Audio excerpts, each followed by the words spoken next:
Praise the lord. దేవునికి మహిమ కలుగునుగాక. ఆదరణ వాక్యము. ప్రభువును రక్షకుడగు యేసుక్రీస్తు నామంలో అందరికీ వందనములు.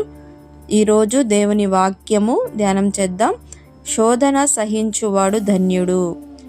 శోధన సహించువాడు ధన్యుడు, అతని శోధనకి నిలిచిన వాడే ప్రభువు తన్ను ప్రేమించు వారికి వాగ్దానము చేసిన జీవ కిరీటము పొందును. యాకోబు పత్రిక 1వ అధ్యాయము 12వ వచనంలో దేవుడిలాగా సెలవిస్తున్నాడు. శోధన సహించేవాడు ధన్యుడు అని దేవుడు చెప్తున్నాడండి. ఎందుకు ధన్యుడంటే దేవుడు మనల్ని ఎంతగానో ప్రేమిస్తూ ఉన్నాడు.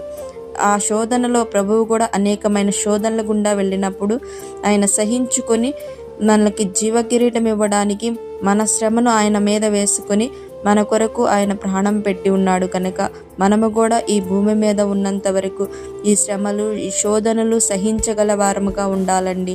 అప్పుడే ధన్యులముగా దేవుడు మనల్ని హత్తుకొని దేవుడు మనల్ని ప్రేమిస్తాడు. దేవుడు మనకి జీవ కిరీటం ఇస్తాడు. ఆయన వాగ్దానము చేసినట్లుగా ఆయన జీవ కిరీటమును పొందాలి అంటే శోధనలో నిలిచిన వారముగా ఉండాలి, సహించుకునే వారముగా ఉండాలి. దేవుని కృపను మనం అనుభవించే వారముగా ఉండాలి. 1 కొరింథీ పత్రిక 1వ అధ్యాయము 10వ వచనంలో 13వ వచనం మనం చదవగలిగినట్లయితే, సాధారణంగా మనుషులకు కలుగు శోధన తప్ప మరి ఏమీ దేవుడు మనకి అనుగ్రహించడు అని సంభవింపనివ్వడు అని వాక్యం సెలవిస్తుంది. మనం ఎంతవరకు సహించగలుగుతామో, ఎంతవరకు మనం ఆ శోధనని ఓర్చుకోగలుగుతామో అంత మటుకే దేవుడు ఇస్తాడని ఈ వాక్య లేఖనం ద్వారా మనకు అర్థమవుతుంది. మన శక్తి సామర్థ్యాలు ప్రభుకు తెలుసండి. ఆయన మన కన్న తండ్రి, మనల్ని సృజించుకున్నవాడు. మన బలమేంటో, దేవునిలో మన బలహీనత ఏంటో ప్రతిదీ దేవుడు ఎరిగి ఉన్నవాడు.